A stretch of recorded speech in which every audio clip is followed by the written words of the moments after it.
Here we are with Marley, and she just arrived to do her live-in program with us, and we're going to see what kind of training she's arrived with. And she's obviously very excited. Let's see here. She sit. Okay. And she can scratch as well. Let's see if she has a sit stay. Oh, no. Let's try it again. And I've never handled her before. Sit. Okay, let's see if she has a stay. So she has no stay at all.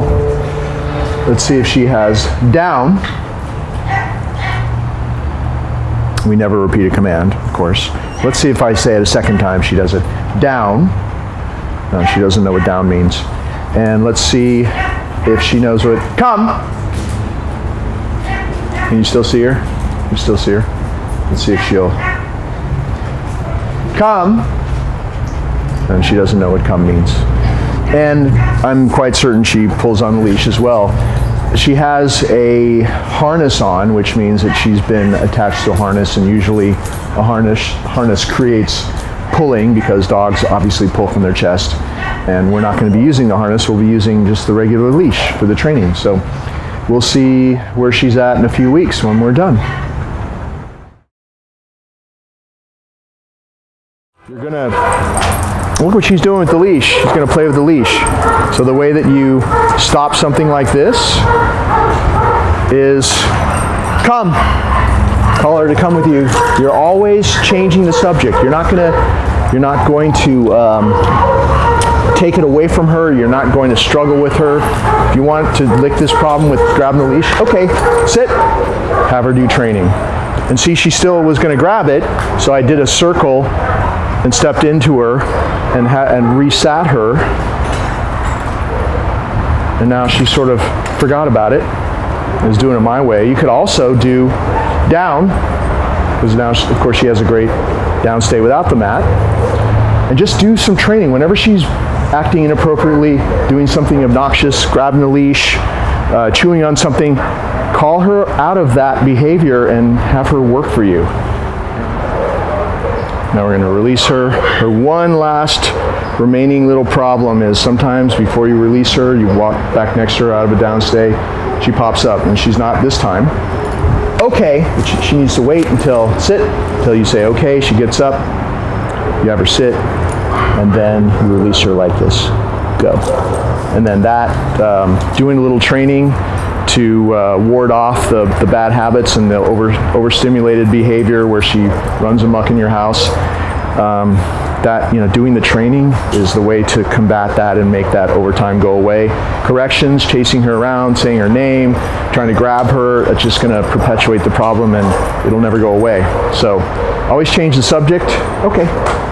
Change the subject, do some training, call her to you. Basically you're saying, forget about that, come do this with me. And you'll see over time she gets a lot easier to handle. Okay.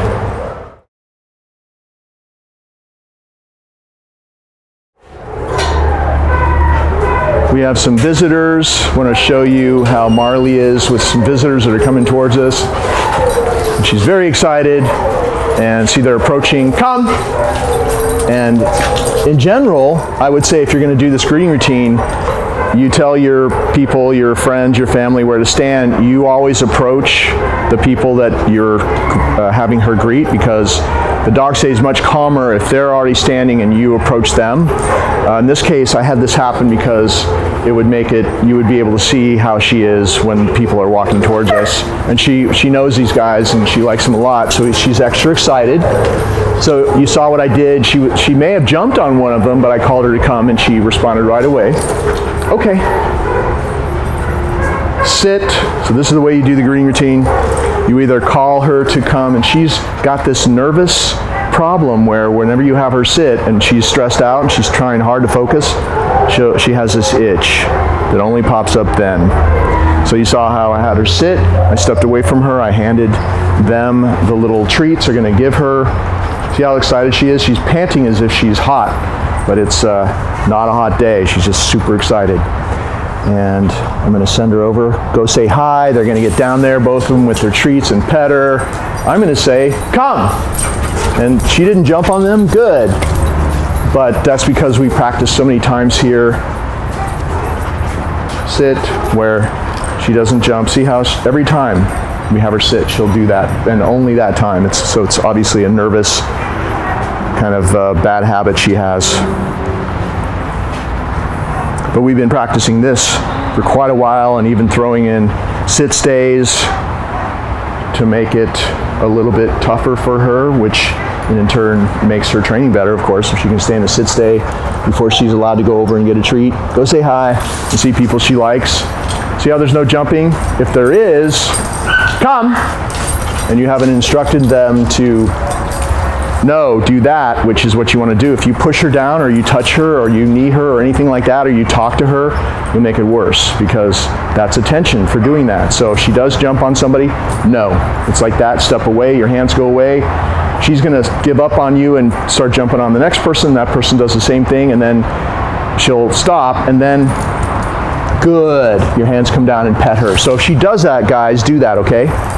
If she tries to jump on you. So this is the third time I'm sending her over. Sit.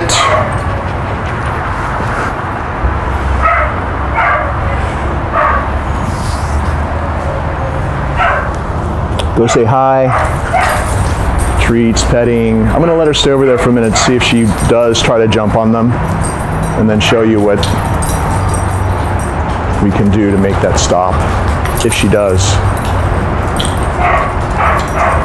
So that's pretty good. Come. And if you're having this kind of success with visitors or family members, whoever you're practicing with, after 6 or 8 or 10 seconds like that, just call her back to come to you, because that's a win. And every time you do that and you end it like that, she's going to get better and better and better. And obviously here she's learned that there's a better way than jumping on people.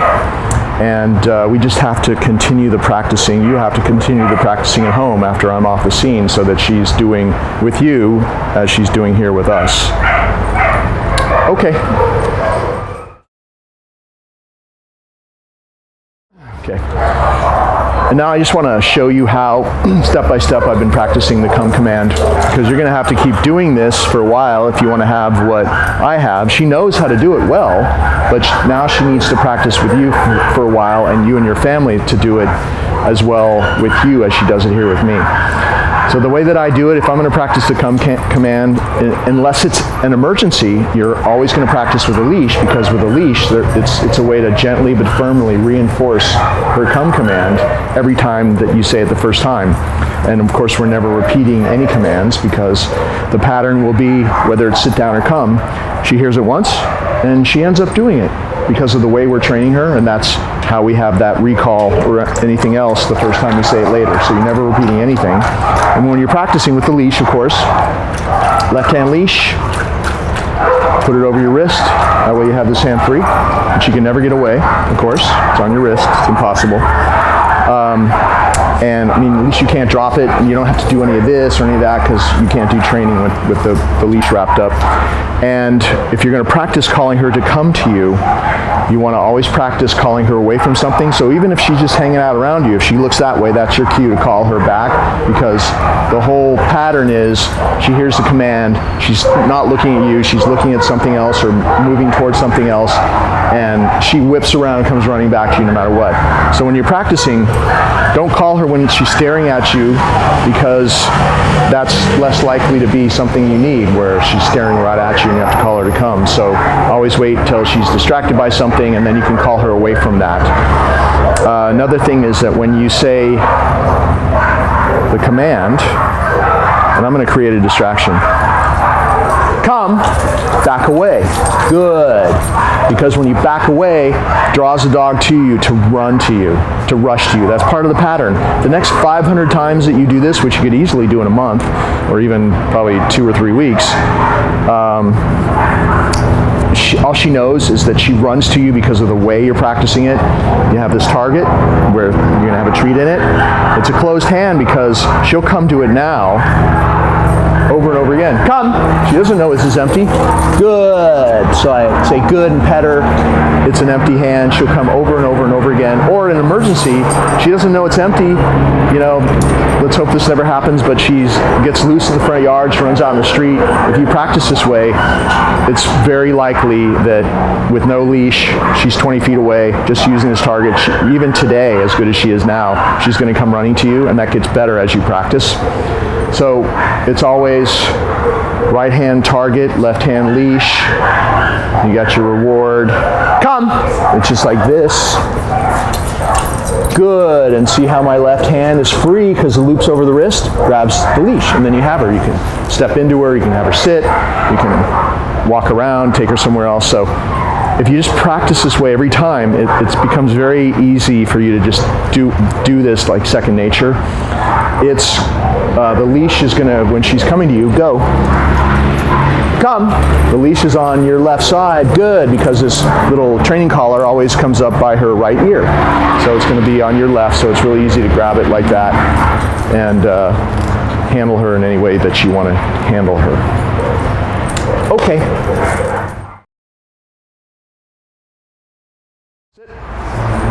All right, we always bring her up to the mat. We have her sit first. This is a very specific exercise we're doing.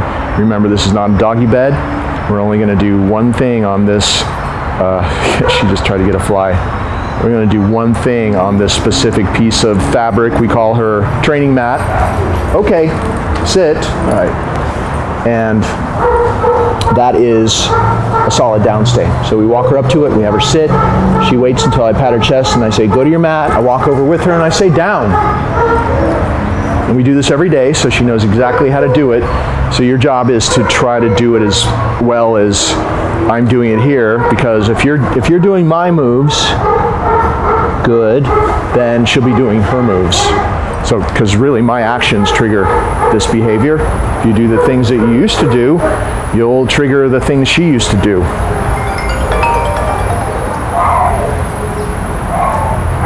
So right now she's distracted by bugs, and so if you have that, she's distracted by something, hey, look at this. You can always lure her back with a little reward. Good. She's easily distracted, as you know, but she will stay in her downstay. I can pull on the leash. She will not get up. I'll give her a treat for that, because that's not easy. Good. I can drop the leash and just show me as I walk over there. Walk away, go wherever I want. She knows that she doesn't get up out of a downstay until I come back, and you can show her now. And show her I'm going out this gate here, coming back. I'm going to show her coming back here. And a lot of times a dog will pop up when you go down to grab the leash like that, because they know that they're almost done. But she knows that she only leaves a downstay for one specific reason, and that's because I released her in the one way that we always release her. And you notice even here, panting, very overstimulated. It's just whenever you're doing training, because she's so hard for her to focus, she always gets very overstimulated. It's not a hot day at all. It's a winter day, basically. It's not even hot. But she's always panting when we're doing any type of focus exercise. She's really trying hard, but her system is just, doing the best it can. And I'm really taking my time because I just want to show you that she's really waiting. No, forget about that. Hey. Good. She's really waiting to be released. So she's really waiting for me to come back next to her, pat my leg and say, okay. She gets up, we have her sit, we walk her off the mat, have her sit, and then pat her chest and say, go. So